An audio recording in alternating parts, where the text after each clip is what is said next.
പൗരന്റെ ചുമതലകൾ മാൻഡേറ്റ് അല്ല, കേസ് കൊടുക്കാൻ പറ്റില്ല, ശിക്ഷിക്കാൻ പറ്റില്ല. ഈ ചുമതലയാണ് പ്രായപൂർത്തിയായ വോട്ടവകാശം. ഈ ഇന്ത്യൻ ഭരണഘടനയുടെ 4-ാം ഭാഗം ചുമതല നമുക്ക് മാൻഡേറ്റ് അല്ലാതിരിക്കുന്നത് എന്തുകൊണ്ടാണ്? ലോകത്തിലെ ഏറ്റവും ബൃഹത്തായ സാംസ്കാരിക നയരേഖയാണ് ഇന്ത്യൻ ഭരണഘടന. അപ്പൊ ഇന്ത്യൻ ഭരണഘടനയുടെ 1-ാം ഭാഗത്തെക്കുറിച്ചും 2-ാം ഭാഗത്തെക്കുറിച്ചും 3-ാം ഭാഗത്തെക്കുറിച്ചും നമുക്ക് ധാരണയുണ്ടെങ്കിൽ, അതിനെക്കുറിച്ച് സാക്ഷരതയുണ്ടെങ്കിൽ, അതനുസരിച്ചാണ് നമ്മൾ ജീവിക്കുന്നതെന്ന് പറയുന്ന ബോധ്യമുണ്ടെങ്കിൽ, രാഷ്ട്രീയ കാഴ്ചപ്പാടുണ്ടെങ്കിൽ, ഞാനൊരു സാമൂഹ്യ ജീവിയാണ് എന്ന് പറയുന്ന ഉത്തമമായ ബോധ്യമുണ്ടെങ്കിൽ, എൻ്റെ 18 വയസ്സാവാൻ ഞാൻ നോക്കിയിരിക്കും ഞാനും ഈ രാജ്യത്തെ ഒരു വോട്ടറാണെന്ന് അന്തസ്സോടുകൂടി പറയാനും, എൻ്റെ വോട്ടവകാശം വളരെ കൃത്യമായിട്ടും ജനകീയ പരമാധികാരമാണ് ഈ രാജ്യത്ത് ഇന്ന് നാട് വാഴുന്നതെന്ന് പറയാനും, എൻ്റെ വോട്ടവകാശം കൃത്യമായി ഇത് രേഖപ്പെടുത്താനുമുള്ള ചുമതല, 4-ാം ഭാഗത്തെ സാംസ്കാരിക ചുമതല അതെനിക്കുണ്ടായിരിക്കും.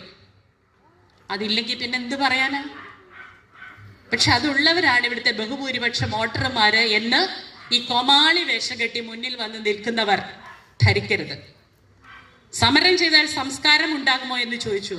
സമരം ചെയ്ത് തന്നെയാണ് കേരളത്തിൽ സംസ്കാരം ഉണ്ടായത്. കേരളത്തിൽ സംസ്കാരം ഉണ്ടാവണമെന്ന് ഉറപ്പിച്ച് സമരം ചെയ്തതാണ്. കേരളത്തിൽ ജാതിമത വ്യത്യാസമില്ലാതെ എല്ലാവരെയും ഒന്നായി നിർത്തണം എന്ന് പറയുന്ന ഐത്തോച്ചാടനത്തിന്റെ സമരമുണ്ടായിരുന്നു കേരളത്തിൽ. അങ്ങനെയാണ് കേരളത്തിലെ ജാതി മതങ്ങളെ മാറ്റി നിർത്തിയത്.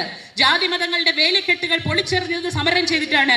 ഇഷ്ടമുള്ള ദൈവത്തെ പ്രാർത്ഥിക്കാൻ വേണ്ടി അമ്പലത്തിനകത്തേക്ക് ഏതൊരാൾക്കും കയറി ചെല്ലാം എന്ന് പറയുന്ന അവകാശം നേടിയത് ആ സാംസ്കാരിക വളർച്ചയിലേക്ക് കേരളം വളർന്നത് സമരം ചെയ്തിട്ടാണ്.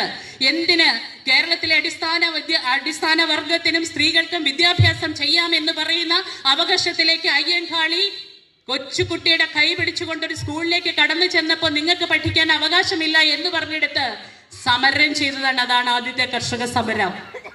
ഞങ്ങളുടെ കുട്ടികൾക്ക് പഠിക്കാൻ പള്ളിക്കൂടമില്ലെങ്കിൽ ഞങ്ങൾക്ക് വിത്തെറിയാൻ കൈകളില്ല, നിങ്ങളുടെ പാടത്ത് ഞങ്ങളുടെ കൈകൊണ്ട് വിത്തെറിയില്ല എന്ന് പറയുന്ന സമരം ചെയ്ത് തന്നെയാണ് പഠിക്കാനുള്ള അവകാശം ഞങ്ങൾ നേടിയെടുത്തതെങ്കിൽ കേരളത്തിന്റെ സംസ്കാരം ഊട്ടി ഉറപ്പിച്ച് ഇവിടെ നട്ടു നനച്ച് വളർത്തിയത് ഐതിഹാസികമായ സമരങ്ങൾ കൊണ്ട് തന്നെയാണ്.